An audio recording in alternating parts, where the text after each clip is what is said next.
What's up, everyone? I'm James Baney, and I'm here with Kyle Larson, and we are getting ready to do a review and then spoiler discussion on the High Republic Out of the Shadows. Stick around.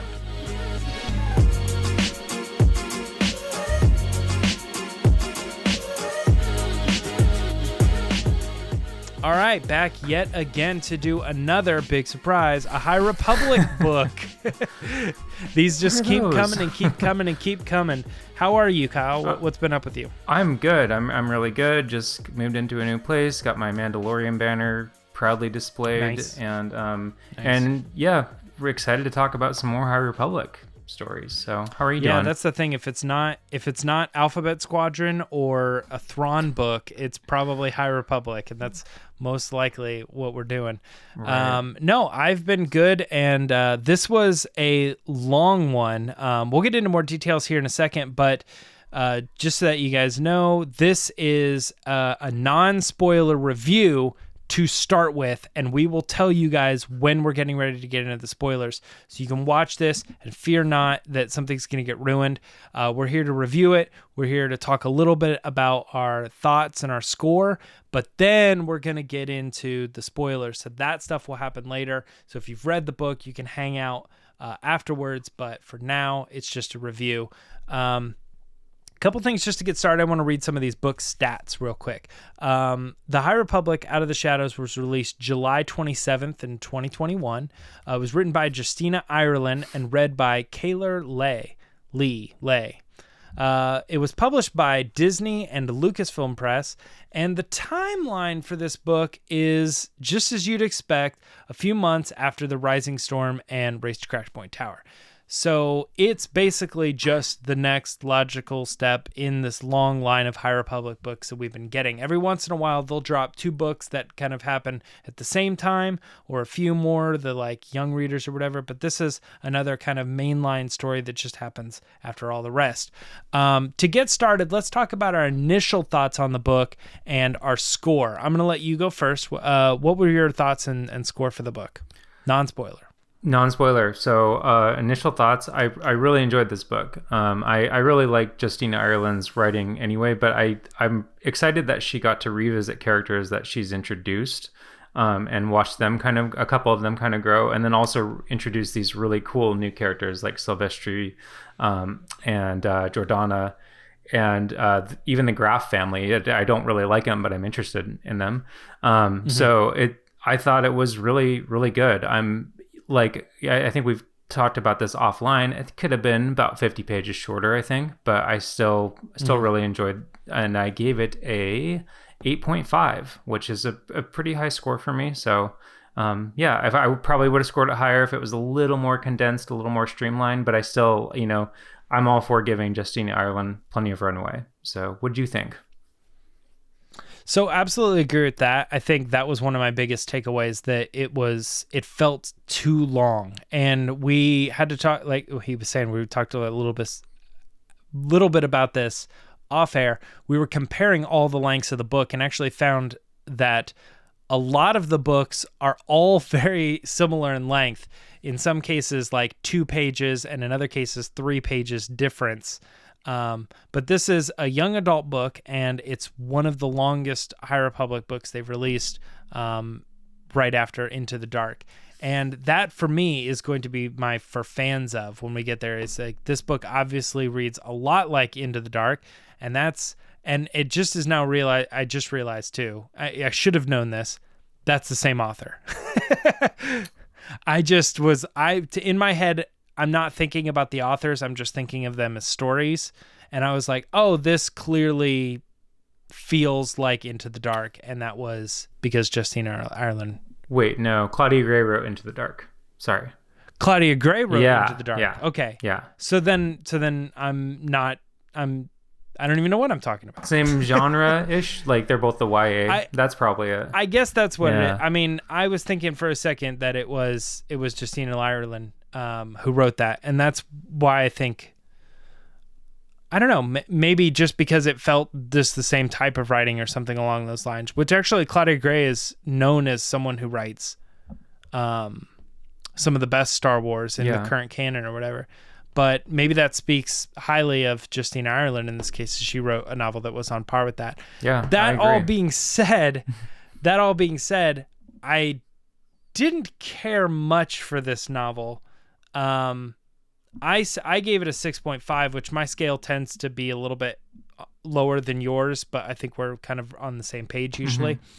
6.5 for me because it did feel very long for a story that I felt didn't really move us too far forward. There wasn't a lot in this that I'm excited to see the future of, if you will. Almost kind of like, well, I don't want to get into that because that's spoilers. Yeah. But do you have another book that that you want to compare this to, that you think it's relatable? It reminded me kind of, like you said, Into the Dark. I think that's a great comparison. There's similar characters that are from that as well. And again, it doesn't focus a lot on Padawans, but it does give them a bit of a story. They're not just plot devices, to allow Jedis to explain something like, this is how a lightsaber works. So I felt like it was a good in that sense. And it kind of reminded me of, like, I don't know why, but like I got Crash of Fate vibes. There's a bit of a love story there, and the cadence felt similar as well, because it's kind of contained to like just a few locations is where the book takes place. So interesting. Yeah. It does tend to be that the young adult books focus on the young characters, and the adult books tend to deal with more of like the masters as opposed to the Padawans. Right. The only character that seems to outlie that or break that rule is Vernestra. She's a knight, so she's like right in the middle, and they because she's right in the middle, they stick her in all the books.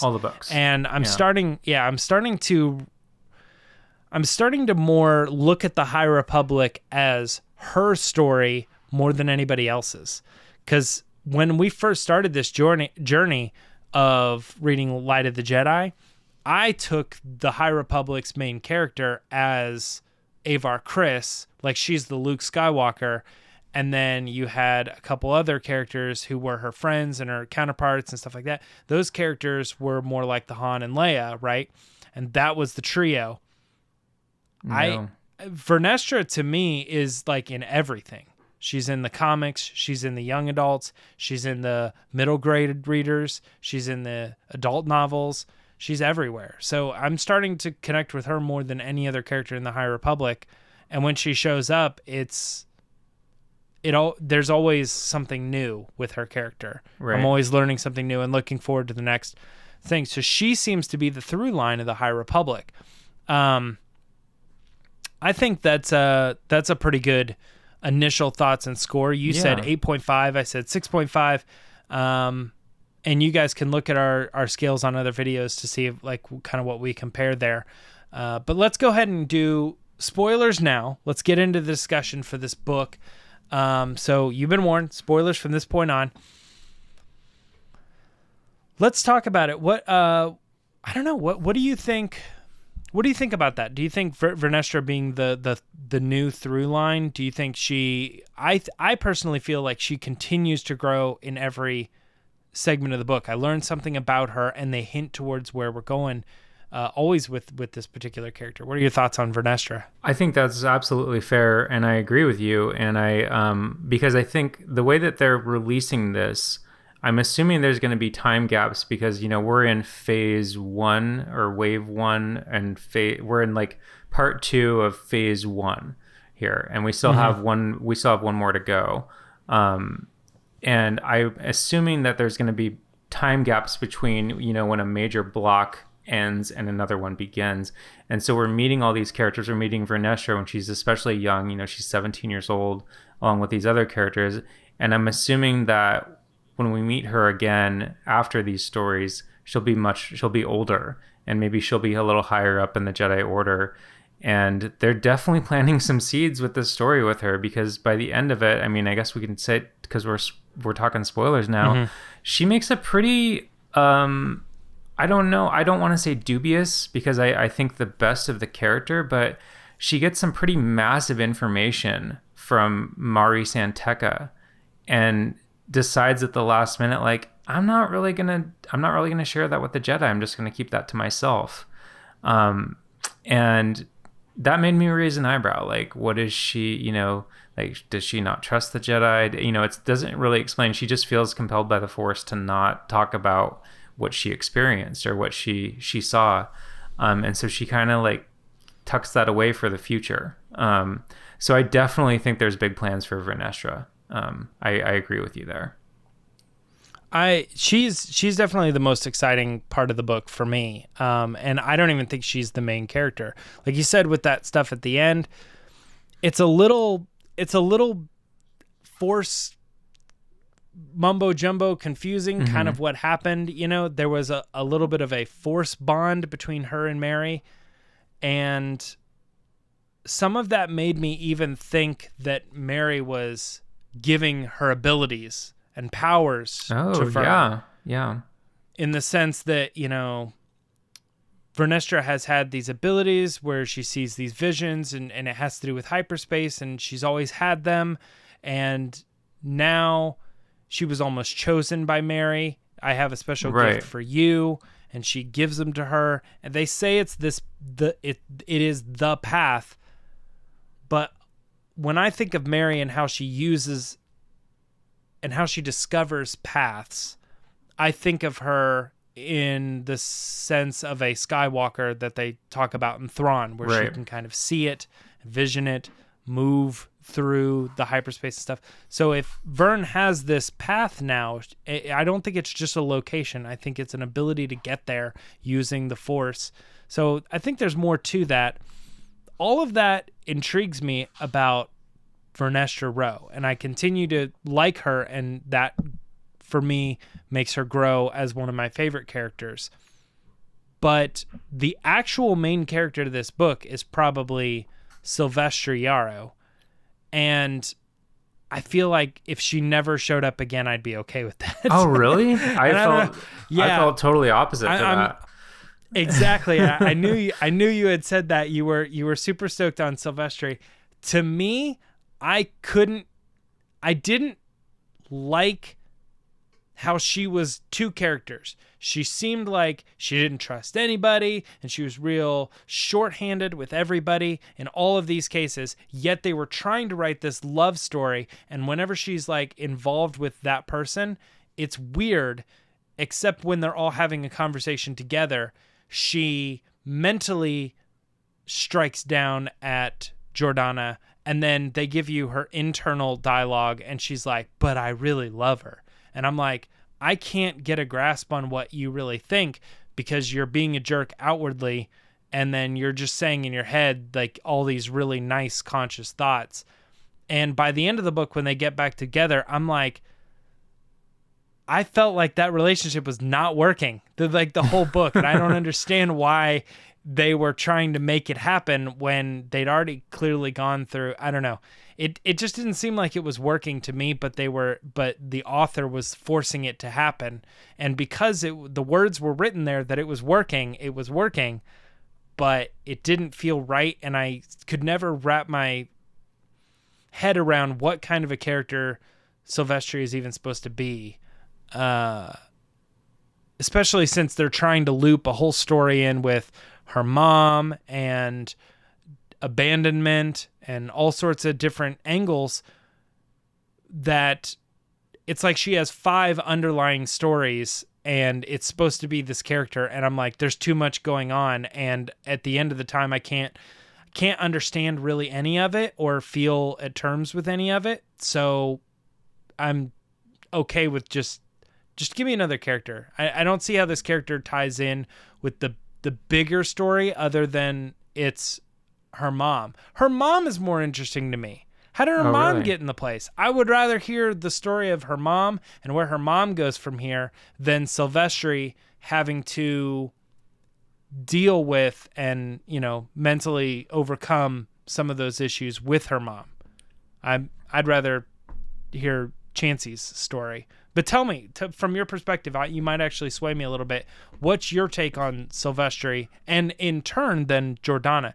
Jordana was also weird too, because I felt like she was really aggressive at times, and then she was really sweet to Sil. So I don't know. Right. Well, I mean, I see what you're saying, and I guess I really liked the lens that Justine Ireland let us see the galaxy through, because so far, it's either like this rosy colored lens of the Republic and the Jedi, or it's the Nihil that are like, this is, absolutely, terrible. And I thought that she had, though I'm trying to remember how I wrote it in my review, but I felt that, she wasn't out to change the system, but she had no illusions that the system was built to function against her of the galaxy.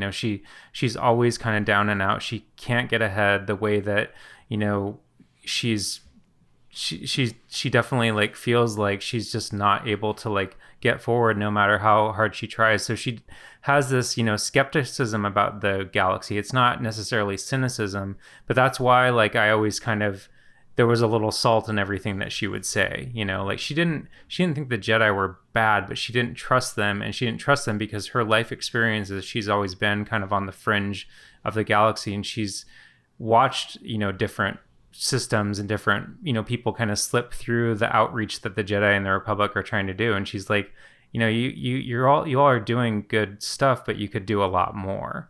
And yeah, I think that was kind of cool. I will say I did like that when she kind of opened up about why she doesn't like the Jedi. Right. Because it's not that I don't like them or I don't trust them or I don't see what they're doing. They're good people. But it seems like if they are supposed to be our protectors, they're not doing a very good job at protecting. Right. Like kind of thing. And I understand that from, just like the world, like right. We hired you to do this and it doesn't seem like you're doing what you're supposed to be doing. Right. Yeah.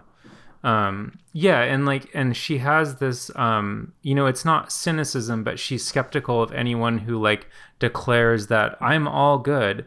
And conversely, with the Nihil, she's also, knows like anyone who declares that they're basically like all bad through their actions. She doesn't want to go through any of that because she's seen, the gray areas of the galaxy where there's not really like, it's just a matter of surviving, what she sees most of the time.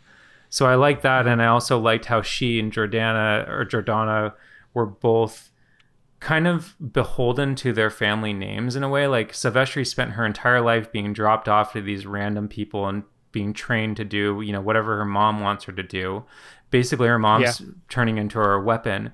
And Jordana has always been in the service of the Santeca family that she's kind of just loosely connected to, but she's always served them as like the marshal of their planet.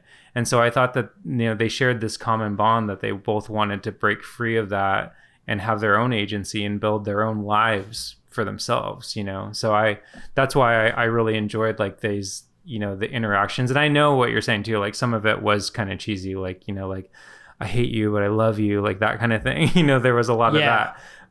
But I enjoyed that they had a bit of an antagonistic relationship too, because I felt like these are two characters kind of like frustrated that they felt the way that they did about the other and trying to make sense of that. And then also trying to deal with this really complicated situation that was going to affect both of their families, the Santecas and Sil's mom. So that was kind of the things I enjoyed about those two characters. Yeah.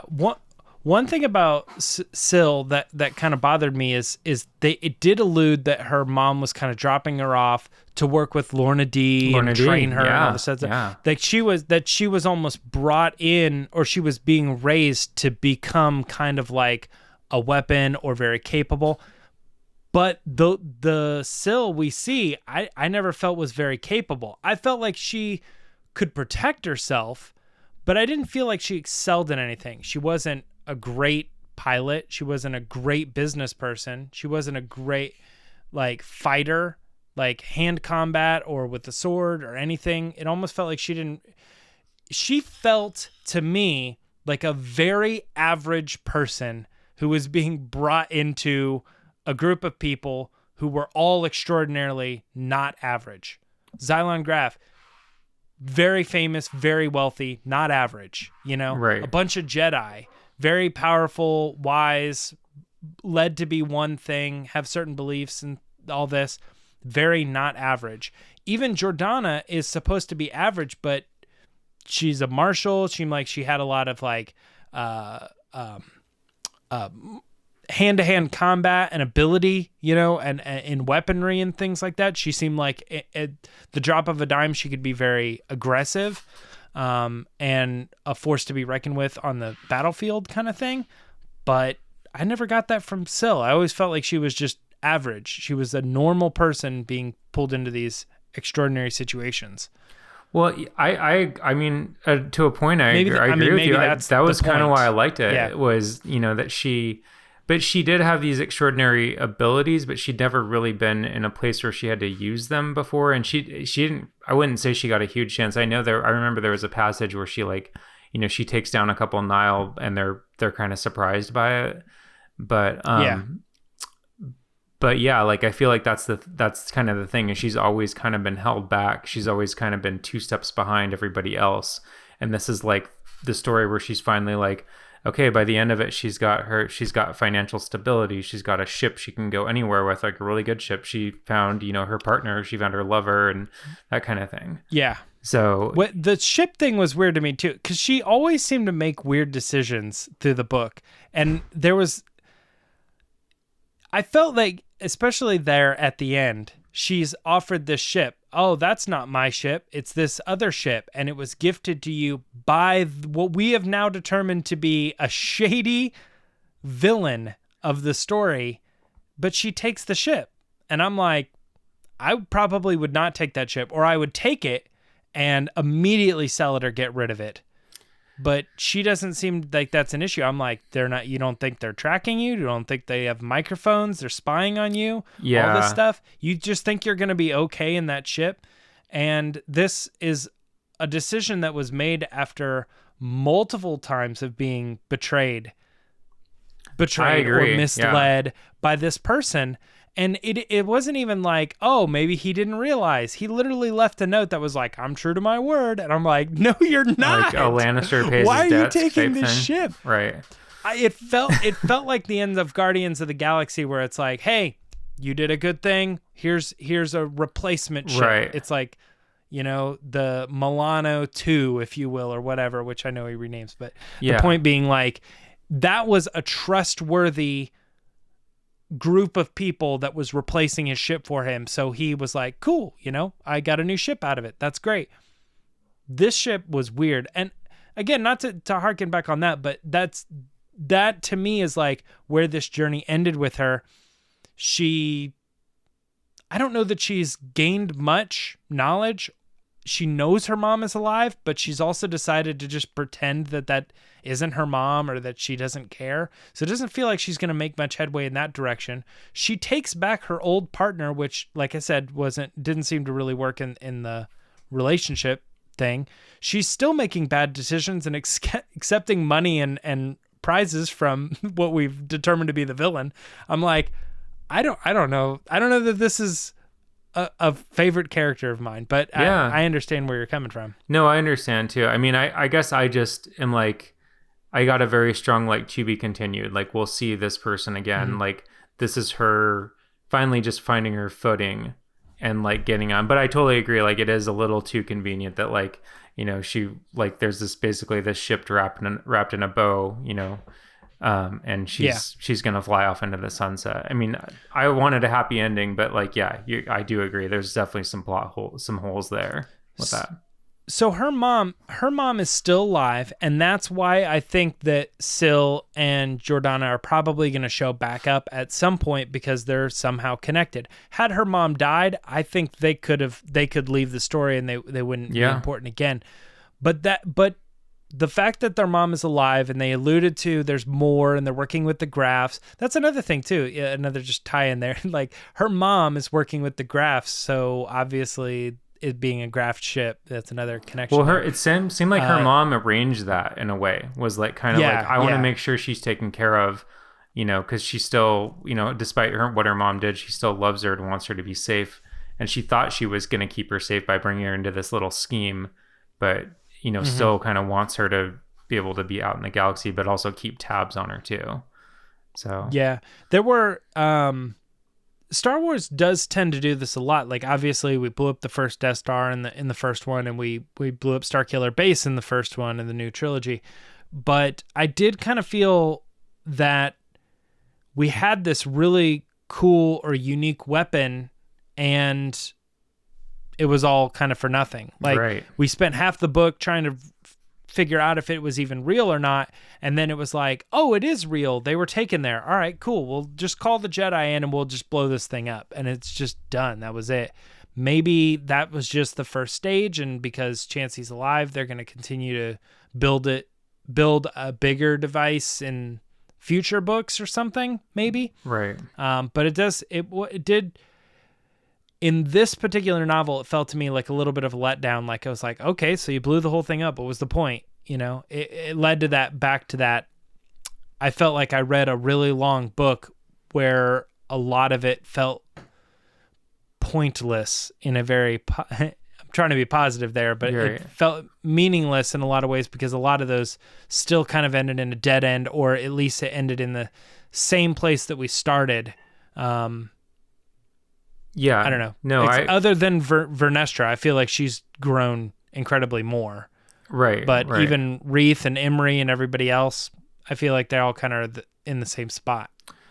Right. I agree with you. Like looking at it from what any growth, like with the villains or the point of having, excuse me, the Nihil around, like the Nihil, I think I wrote, they weren't really the villains of this story. I mean, they were around. Nope. Yeah, they're always like doing bad stuff, but that's, but we don't hear about it too much other than they're building this, it's called the Gravity's Heart, and it's a bunch of ships joined together to take ships out of hyperspace. It can do that. And, but it's almost like they just wanted to kind of like plant this seed. And I think that's what I've run into with a lot of frustration with some of the High Republic books, is I was like, you kind of just put that in there because something is going to happen later, and then you can be like, oh, it's connected, like, and I agree with you. Like that element with the weapon was definitely there. Like it just felt like they were putting this in there because we'll get some bigger, badder version of it down the line.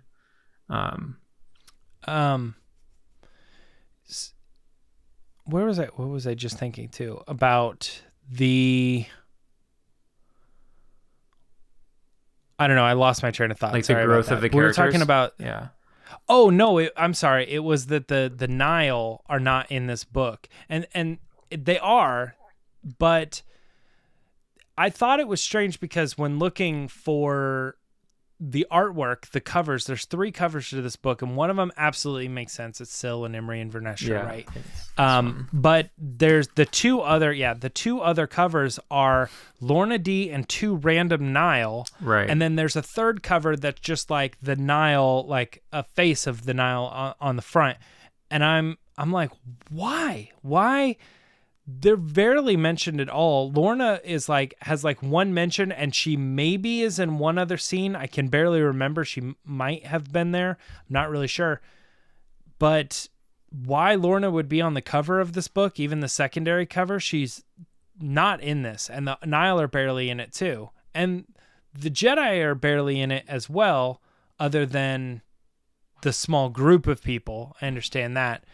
I guess they're trying to consider Nan and Chancey Nihil. I don't know. It's confusing. It is. I mean, that's, I guess I'm used Nan's to the comic, Nihil. The comic book letdown where there's like a fantastic, amazing cover and like none of that happens in the issue, like, yeah. So it's just a way to remind people. But yeah, I thought about I thought one of the reasons I was so excited to read this was I thought that Lorna D, because she had such an interesting story in Rising Storm, that they were going to pick that up and we would get a little bit more of that. But, they mention at the end of the book that she's been captured. And I think it's almost like they were like, because I know that there's an audio book by Cavan Scott coming out in a couple months. Tempest Runner.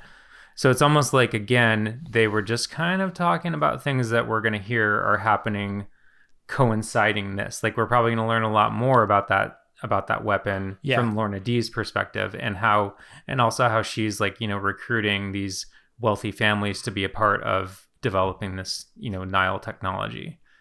So Yeah, I definitely like the character Lorna D. She's not in the book, but yeah. I like her character, and I like the growth and where she could continue to grow. And I also like the aspect of it being like Auntie Lorna Auntie D Lorna, yeah, kind of like, thing. Yeah. It's like she before, like Syl never realized that she was Nihil, but she knew that this person existed and was being trained by this person and being raised by this person in a way. So right. I thought that stuff was very interesting. But again, like I said, I felt like it didn't pay off. Like if she, like think of a character, think of how great Lorna D is as a character, and then think that she was raising or training a child to be. And it's like I would feel Syl was like a disappointment. I'm like, you're just like a smuggler that's trying to, oh, I got my ship stolen, I want my ship back, kind of thing, and that's it. She doesn't really have any. I'm sorry, I'm bagging No, on it's her okay. a lot. Like, no, I think. Well, I think again, like that's the point, is we're not catching Syl at her best, in this book, and down the road maybe we'll be seeing more of her, and we'll get to see like what she learned from Lorna or what she learned from all these other people too. Yeah. So it's I mean, I think she's gonna at some point there'll be, I enjoyed this story, but I think that there'll be more, and we'll definitely see like a more put together iteration of her where she's a little bit, not worried about her mom faking her own death and stuff like that. No one deals with that well. So yeah. The other thing is Nan. Did you like her in this book? Because I don't want to rag on too many characters, but I liked her in Into the Dark, and I was intrigued by the character and excited to see more of her, as she was a sweet little girl, and then she turned out to be very villainous. But in this book, I did not like her at all, because she felt she was villainous for the sake of being villainous, and it didn't match up. And then she was very weak at parts, and then she just switched sides, and I didn't much care for her storyline either. Right. I like the character, but I feel like if they would have explained, if there would have been a couple more pages devoted to her rather than, we would get these scenes that would all kind of circle back and just be a loop of the same thing. I felt in a couple chapters, but if they'd given Nan a little bit more room, I think that story would have been better. And I do think too, like they made her decisions awfully scattered, and some of them didn't make sense, like she's, they kind of introduced her at the beginning of the book, and she's basically like worshiping, Martian Row. And then by the end of the book, she's like, oh, okay, well, you guys all set me up. You lied to me. You betrayed me. And now you're telling me if you're going to pay me a bunch of money to like spill my guts about these people. Okay. They do it. And it makes me wonder, like, is she going to double cross them at the end, or is she just trying to do, ultimately, like Nan, what strikes me about her, she's a survivor. She's going to do what it takes to survive. And she can put her moral, opinions or her decisions, the things she thinks that she should do, on the back burner just to survive and just to get to the next place. So that's one thing that kind of like, I wrote her a little bit of a pass, but I completely agree. Like, I see your points.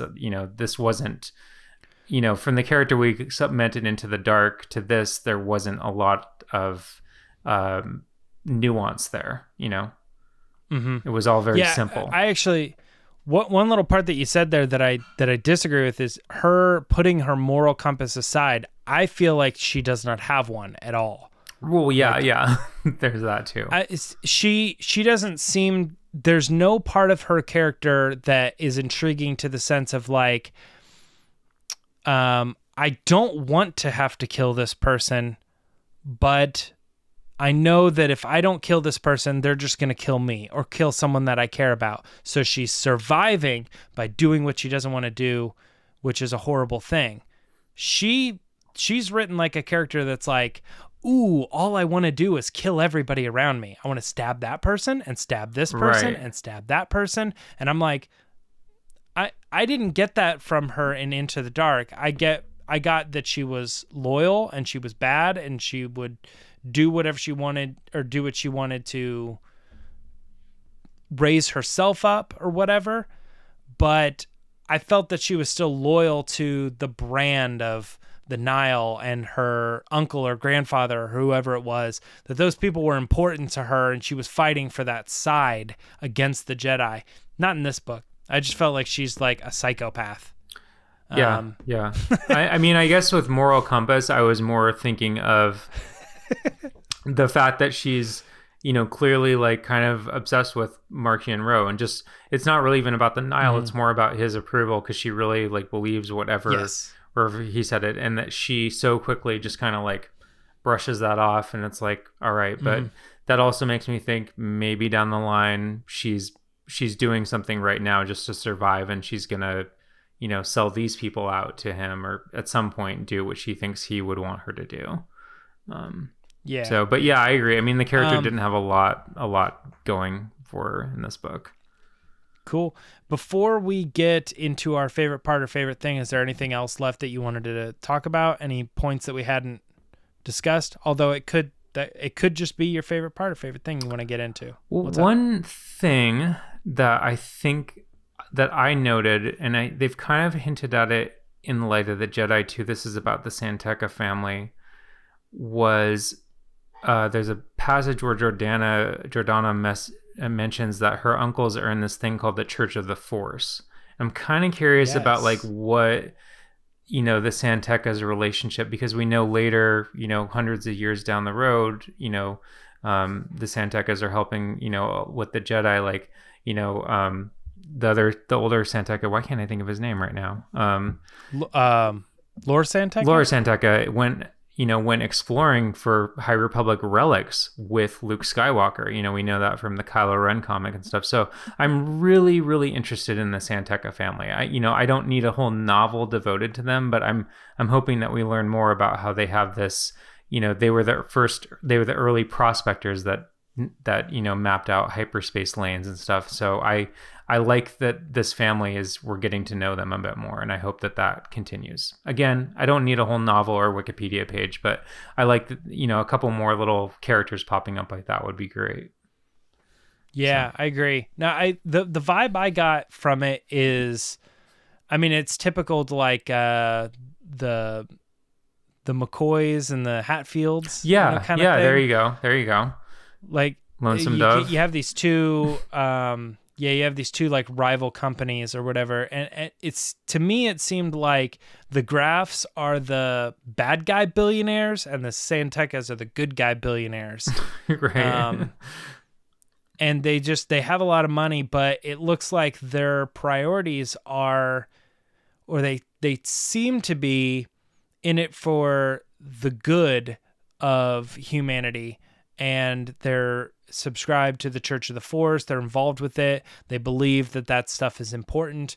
Whereas the Graffs tend to be a little bit more selfish, and they just want to make more money, and they're willing to put people in danger and work with the Nihil. Right. And they obviously, like, you had Mary Santeca, who we don't really know her story, but who is now in the possession of the Nihil, but probably what we'll find out is that she was abducted by the Graffs and given to the Nihil because they saw her abilities. So it's almost like the Graffs are involved in maybe taking a good Santeca and turning her into something bad, as if she's been working with them or something along those lines. I definitely agree, though. I love the kind of sub-story of hyperspace is this new thing, and they're trying to find new ways to move about the galaxy, and it's a business that is being run by a few different big wealthy families, and that stuff rings true in today's market. You know what I mean? We're looking at Apple and Amazon and Microsoft and all these companies that all seem to be like they're run by like one person or a few people, and they seem to just like be everything. The whole world runs on these companies. Right. Yeah. We had billionaires launching themselves into space, this week. Like that, it very much rings true, Yeah. So yeah, it seems like one of those things, and you can kind of side like like a Microsoft Apple debate or like a Google thing, like, oh, I tend to be all Google. Like, I'm sure there are people who are like, I very much believe in what the Graphs are doing, and I like them. They're rock stars. They, are very personable, and they're celebrity, and they're really cool. Whereas the Santecas feel like they're kind of like boring. Right. In other books that we've gotten them, they seem a little more mellow. Rich, but laid back and a little more conscious of their decisions and things like that. Yeah. They're hanging out correctly. Yeah, because they assisted a lot with the recovery efforts after the Great Disaster, or the Legacy Run disaster. So where you didn't hear anything about the Graphs. And there was some talk of Mary being brought into that, and like, you don't think that Mary could be involved, what I mean? They're like, it's kind of interesting how they're all tying together now. Well, let's get into it. What was your favorite part or favorite thing about this book to end on a positive note? I've been negative like this whole book. No. I still gave it a 6.5. I liked it. Yeah, you're not, you're just pointing out critiques.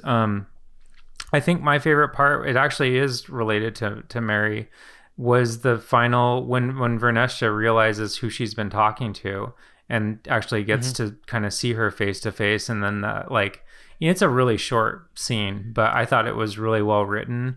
It was touching. What Mary's been through, she's been in this stasis for however long, forced to do these awful things and just wants to be at peace. And then, she kind of passes the torch to Vernestra, which, might paint a target on Vernestra's back if people find out about that. But does it in a more of like passing the torch, like what you were saying, maybe kind of downloading a bit of her power to Vernestra, or at least showing her maybe this is a place that, Vernestra will be able to go to, like, learn more about how to do this. Maybe that's where the path leads her or whatever. But I really liked the way that scene was written. That was probably my favorite for the book. So, yep. Yeah. I can't agree more, because that also was my favorite part. Oh my goodness. Yes. There we go. There's something to be said. They definitely did a good job at. It's funny. It's kind of a pun here, but like the way we were able to connect with Mary, in the sense that she, apparently in the last book in Rising Storm, she was reaching out to Loden Greatstorm as well. Yeah. She was connecting over the Force with him, and he passed suddenly. And then now she's reaching out to Vernestra. And it's interesting because they describe her, if anybody else saw her, they would say she was sleeping or potentially dead. But Vern was the only one that like knew she was that close to death, but not there. She was hanging. It felt like Princess Bride, like mostly dead. Right, mostly dead. Right. Yeah, mostly dead. But when she connects with her and like Force bonds and goes into that whole thing, it just was really interesting that she was there and present and saying, I have this for you. And then the way they described afterwards, she was gone. Officially, she was gone. And I turned out the light and her light went off and stuff. It just all felt very touching, because I think we've all felt very connected to this character of the last couple books, because we feel sympathetic towards her situation. Like, she's how old, and the machines are keeping her alive just so that she doesn't even know where she is. She just knows she's just doing what she does. So it felt like a relief to kind of know that she had passed in a good manner with the right person. And again, like I said, that sets up Vernestra to be a big component in the future, and I'm very interested in her path. Again, pun down the line. The other one, really quick, just because I wanted to mention it, if I was up against it on that one, was Jordana killing all those Nihil with like her gun blade thing. And I was like, man, this is crazy, especially for a young adult book. And then it got even worse when they said they ran out of the building and still looked around, and she just saw corpses that had been chopped into multiple pieces. And she was like, who did this? And then she turned, and it was like her girlfriend, basically. And she was like, we'll talk about that later. And then it was never brought up again, and they all got back together. I'm like, Yeah. you guys are going to talk about the baggage of when your girlfriend went on a crazy murdering spree. But anyway, she went on a crazy murdering spree, and it was pretty wild in the book. So that was a highlight for me. Yeah, no, I thought that was cool too. Like how so was like, okay, am I making the same mistake again that I made with my mom? Am I trusting the wrong person? But then it's like, yes. We'll see. Oh, no. So we don't know. Yeah. We'll find out, I guess. Yeah. So, all right. Yeah. One last thing, and we've probably actually talked about this a lot, but where do you think it's all going? Because it looks like the next phase is the light of the Jedi gets... They head into the dark. Head into the dark, a little bit. Yeah. Yeah. Where do you think the High Republic is going now that we've read Out of the Shadows? Well, I think that I don't think the Nihil are going to be the villain through the entire High Republic, like all these stories. I could honestly see like maybe this next chunk of books like kind of wraps up what's going on with them, and maybe there's components of them that evolve, like Martian Rowe goes on his own or whatever. But I kind of feel like this is the beginning of the end for the Nihil, and we might start to see these like billionaire rich people be kind of the villain, or we might see the more insidious aspects of how the galaxy gets, because when we meet it in the prequel era, it's not in a good place.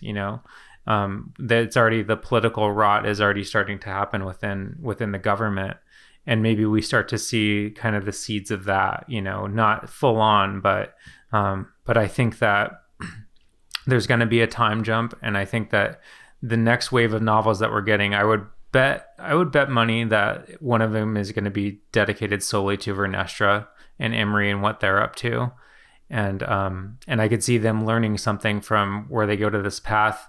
Whether that's really good or whether that's really bad, I'm not sure. But I think that something big is going to happen with that character for sure. So how about yourself? I don't know, because I think you're right that it feels like the Nihil are constantly getting crept up on, and they're probably going to get defeated.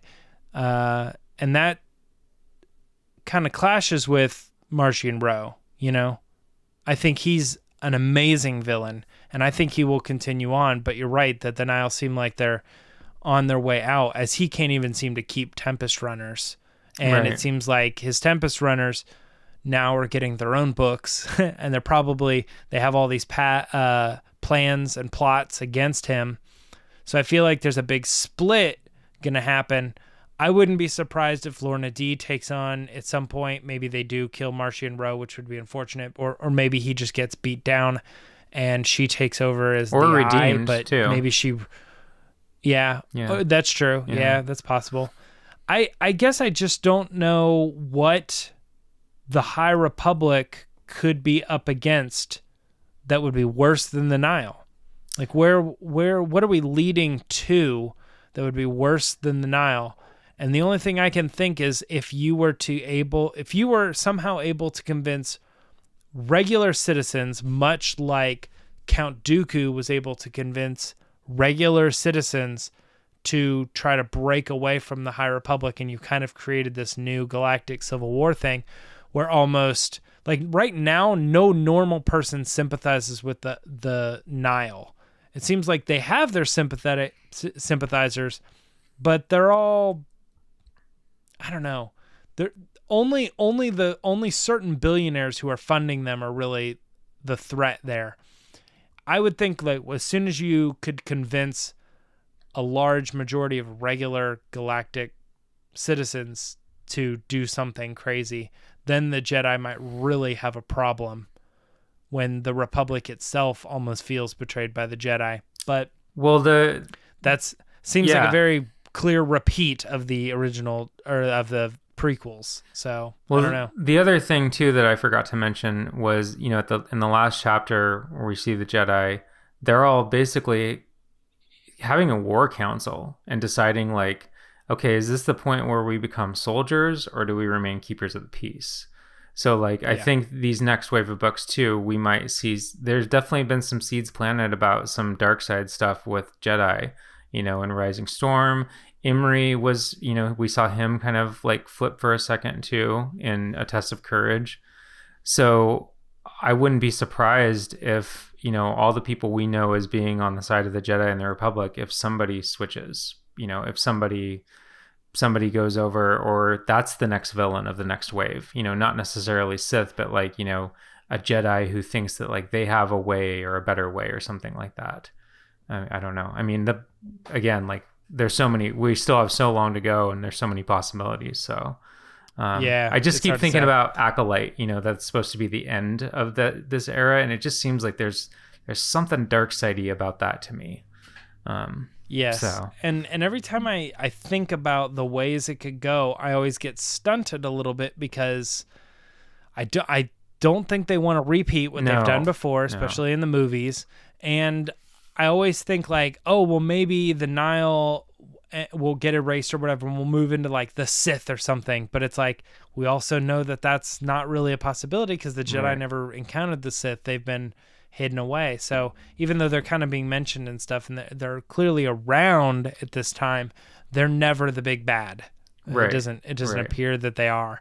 The only thing I mean, maybe there's this new order of people that follow the same, they have the same abilities, but they're not called the Sith. Right. That could happen. Maybe there's a new order of dark side users that go against the Jedi that clearly are using the dark side of the Force. That's what I'm thinking, yeah. They do not, in fact, call themselves the Sith. They are this new dark side enemy. Yeah, kind of get introduced to. Kind of like what we thought Snoke and Kylo Ren were at the beginning of the trilogy. Like we didn't, even though they're technically not Sith, we found out that they were kind of the puppets of the Sith. But maybe something along those lines where like these people don't identify as Sith, but they can do a lot of the same things. I like that. So I'm going to continue to think along those lines for my predictions in the future. I'm going to bet we get some great villains. Yeah, I think we could get some really good comments on this video if you guys have ideas on the projections for the High Republic and where it's all going to go. But that is going to be it for this edition of Book Discussions. Again, just a reminder, we have the What Happened In version of this book. So if you ever feel like, we've clearly read it because you went through the spoiler discussion with us, but if you want to get the synopsis again later down the line when the next novel comes out, that video is always there for you guys to get refreshed on the story. I think this was a good discussion. I feel like sometimes we agree on books and sometimes we're a little bit clashy in some cases, and in this case I wasn't too high on this book and you were a little more positive on it, so but I think it led to a good discussion, so I'm glad we had it. Yeah, totally, I agree. It's always good to hear from both sides of that. So all right, well, that is it. Like I said before, if you guys could like, comment, subscribe to the channel, that would be great. You guys can find me on Twitter and Instagram at Myra Trunks, and doing regular videos here on the channel with Resistance Broadcast, talking news and discussion twice a week, Mondays and Thursdays. That's always good. And then tons of other book discussion videos on this channel. Kyle, where can people find you online? You can find me on Twitter. Kyle D. Larson is the handle, and I also contribute book and comic book reviews to Star Wars Newsnet regularly, and I'm a contributor to What the Force Show. So that's where I'm awesome. This was a good one, and until the next book, we'll see you guys around. Thanks, everyone.